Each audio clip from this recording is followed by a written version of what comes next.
بسم اللہ الرحمن الرحیم۔ شروع اللہ کا نام لے کر جو بڑا مہربان نہایت رحم والا ہے۔ یاسین، قسم ہے قرآن کی جو حکمت سے بھرا ہوا ہے۔ اے نبی، بے شک تم پیغمبروں میں سے ہو، سیدھے رستے پر ہو۔ یہ قرآن غالب و مہربان کا نازل کیا ہوا ہے تاکہ تم ان لوگوں کو جن کے باپ دادا کو خبردار نہیں کیا گیا تھا خبردار کر دو کہ وہ غفلت میں پڑے ہوئے ہیں۔ ان میں سے اکثر پر اللہ کی بات پوری ہو چکی ہے، سو وہ ایمان نہیں لائیں گے۔ ہم نے ان کی گردنوں میں طوق ڈال رکھے ہیں اور وہ ٹھوڑیوں تک پھنسے ہوئے ہیں تو ان کی گردنیں اکڑی ہوئی ہیں، اور ہم نے ان کے آگے بھی دیوار بنا دی اور پیچھے بھی، پھر ان پر پردہ ڈال دیا تو یہ دیکھ نہیں سکتے، اور تم ان کو خبردار کرو یا نہ کرو ان کے لیے برابر ہے، یہ ایمان نہیں لائیں گے۔ تم تو صرف اس شخص کو خبردار کر سکتے ہو جو اس نصیحت یعنی قرآن کی پیروی کرے اور رحمان سے غائبانہ ڈرے، سو اس کو مغفرت اور بڑے ثواب کی بشارت سنا دو۔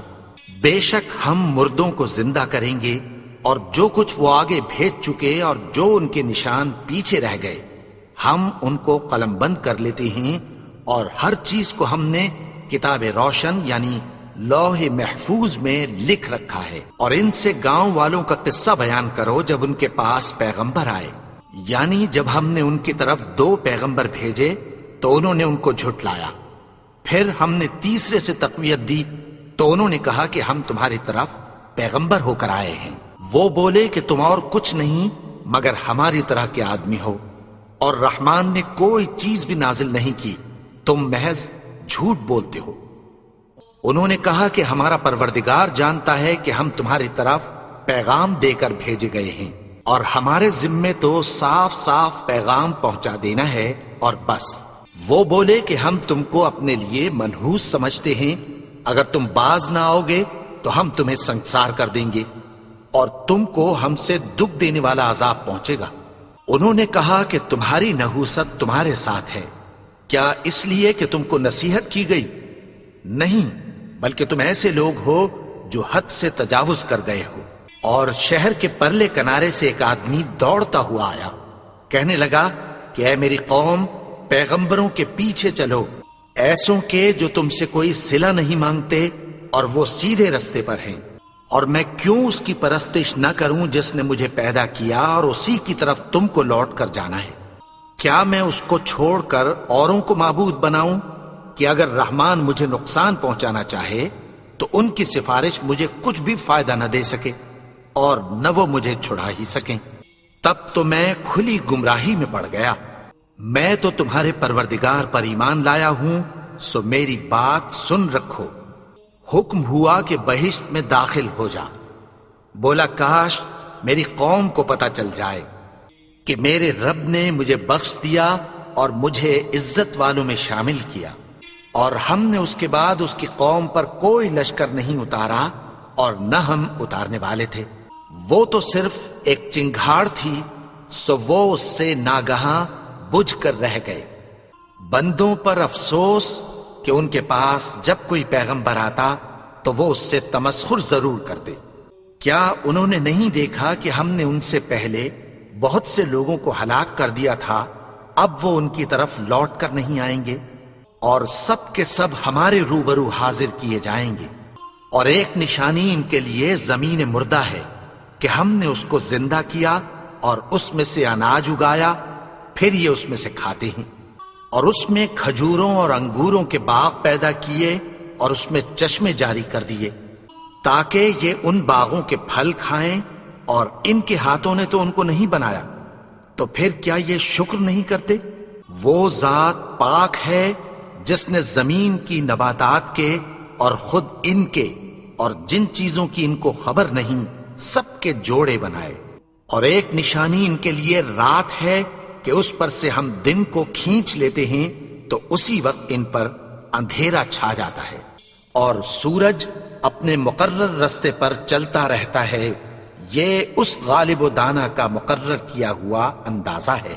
اور چاند کی بھی ہم نے منزلیں مقرر کر دیں، یہاں تک کہ گھٹتے گھٹتے کھجور کی پرانی شاخ کی طرح ہو جاتا ہے۔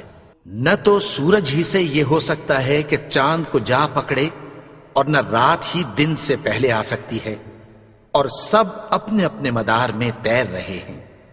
اور ایک نشانی ان کے لیے یہ ہے کہ ہم نے ان کی اولاد کو بھری ہوئی کشتی میں سوار کیا، اور ان کے لیے ویسی ہی اور چیزیں پیدا کی جن پر یہ سوار ہوتے ہیں، اور اگر ہم چاہیں تو ان کو غرق کر دیں، پھر نہ تو ان کا کوئی فریاد رس ہو اور نہ ان کو رہائی ملے، مگر یہ ہماری رحمت اور ایک مدت تک کے فائدے ہیں۔ اور جب ان سے کہا جاتا ہے کہ جو تمہارے آگے اور جو تمہارے پیچھے ہے اس سے ڈرو تاکہ تم پر رحم کیا جائے، اور ان کے پاس ان کے پروردگار کی طرف سے کوئی نشانی نہیں آتی مگر اس سے منہ پھیر لیتے ہیں۔ اور جب ان سے کہا جاتا ہے کہ جو رزق اللہ نے تم کو دیا ہے اس میں سے خرچ کرو، تو کافر مومنوں کے متعلق کہتی ہیں کہ بھلا ہم ان لوگوں کو کھانا کھلائیں جن کو اگر اللہ چاہتا تو خود کھلا دیتا، تم تو کھلی گمراہی میں ہو۔ اور کہتے ہیں اگر تم سچ کہتے ہو تو بتاؤ یہ وعدہ کب پورا ہوگا؟ یہ تو ایک چنگھاڑ ہی کے منتظر ہیں جو ان کو اس حال میں کہ باہم جھگڑ رہے ہوں گے آ پکڑے گی، پھر نہ تو یہ وصیت ہی کر سکیں گے اور نہ اپنے گھر والوں میں واپس جا سکیں گے۔ اور جس وقت سور پھونکا جائے گا یہ قبروں سے نکل کر اپنے پروردگار کی طرف دوڑ پڑیں گے، کہیں گے ہائے بربادی، ہمیں ہماری خوابگاہوں سے کس نے جگا اٹھایا۔ یہ وہی تو ہے جس کا رحمان نے وعدہ کیا تھا اور پیغمبروں نے سچ کہا تھا۔ وہ تو صرف ایک زور کی آواز ہوگی کہ سب کے سب ہمارے روبرو آ حاضر ہوں گے، پھر اس روز کسی شخص پر کچھ بھی ظلم نہیں کیا جائے گا، اور تم کو بدلہ ویسا ہی ملے گا جیسے تم کام کرتے تھے۔ اہل جنت اس روز عیش و نشاط کے مشغلے میں خوش ہوں گے، وہ بھی اور ان کی بیویاں بھی سایوں میں تختوں پر تکیے لگائے بیٹھے ہوں گے، وہاں ان کے لیے میوے ہوں گے اور جو وہ منگوائیں گے ان کو ملے گا۔ ان کو پروردگار مہربان کی طرف سے سلام کہا جائے گا، اور وہ فرمائے گا کہ گنہگارو تم آج الگ ہو جاؤ۔ اے آدم کی اولاد، کیا میں نے تم سے کہہ نہیں دیا تھا کہ شیطان کو نہ پوجنا، وہ تو تمہارا کھلا دشمن ہے، اور یہ کہ میری ہی عبادت کرنا یہی سیدھا رستہ ہے۔ اور اس نے تم میں سے بہت سی خلقت کو گمراہ کر دیا تھا، تو کیا تم سمجھتے نہیں تھے؟ یہی وہ جہنم ہے جس کی تمہیں دھمکی دی جاتی تھی، جو تم کفر کرتے رہے ہو اس کے بدلے آج اس میں داخل ہو جاؤ۔ آج ہم ان کے منہوں پر مہر لگا دیں گے، اور جو کچھ یہ کرتے رہے تھے ان کے ہاتھ ہم سے بیان کر دیں گے، اور ان کے پاؤں اس کی گواہی دیں گے۔ اور اگر ہم چاہیں تو ان کی آنکھوں کو مٹا کر اندھا کر دیں، پھر یہ رستے کو دوڑیں تو کہاں سے دیکھ سکیں گے؟ اور اگر ہم چاہیں تو ان کی جگہ پر ان کی صورتیں بدل دیں، پھر وہاں سے وہ نہ آگے جا سکیں اور نہ پیچھے لوٹ سکیں۔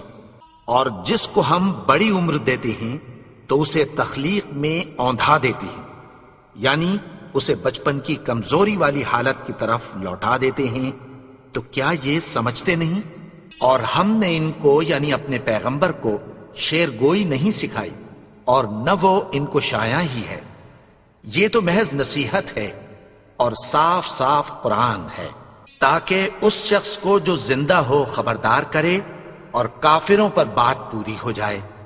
کیا انہوں نے نہیں دیکھا کہ جو چیزیں ہم نے اپنے ہاتھوں سے بنائیں ان میں سے ہم نے ان کے لیے مویشی پیدا کر دیے، اور یہ ان کے مالک ہیں، اور ان کو ان کے قابو میں کر دیا، تو کوئی تو ان میں سے ان کی سواری ہے اور کسی کو یہ کھاتے ہیں، اور ان میں ان کے لیے اور فائدے اور پینے کی چیزیں ہیں، تو کیا یہ شکر نہیں کرتے؟ اور انہوں نے اللہ کے سوا اور معبود بنا لیے ہیں کہ شاید ان سے ان کو مدد پہنچے، مگر وہ ان کی مدد کی ہرگز طاقت نہیں رکھتے، اور وہ ان کی فوج بنا کر حاضر کیے جائیں گے۔ تو ان کی باتیں تمہیں غمناک نہ کر دیں، یہ جو کچھ چھپاتے اور جو کچھ ظاہر کرتے ہیں ہمیں سب معلوم ہے۔ اور کیا انسان نے نہیں دیکھا کہ ہم نے اس کو نطفے سے پیدا کیا، پھر وہ تڑاک پڑاک جھگڑنے لگا اور ہمارے بارے میں مثالیں بیان کرنے لگا اور اپنی پیدائش کو بھول گیا۔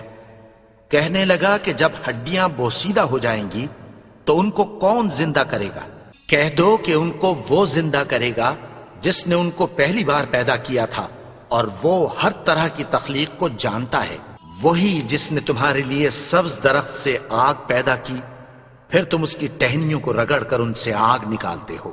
بھلا جس نے آسمانوں اور زمین کو پیدا کیا، کیا وہ اس بات پر قادر نہیں کہ ان کو پھر ویسے ہی پیدا کر دے؟ کیوں نہیں؟ اور وہ تو سب کچھ پیدا کرنے والا، کامل علم والا ہے۔ اس کی شان یہ ہے کہ جب وہ کسی چیز کا ارادہ کرتا ہے تو اس سے فرما دیتا ہے کہ ہو جا، تو وہ ہو جاتی ہے۔ وہ ذات پاک ہے جس کے ہاتھ میں ہر چیز کی حکومت ہے، اور اسی کی طرف تم کو لوٹ کر جانا ہے۔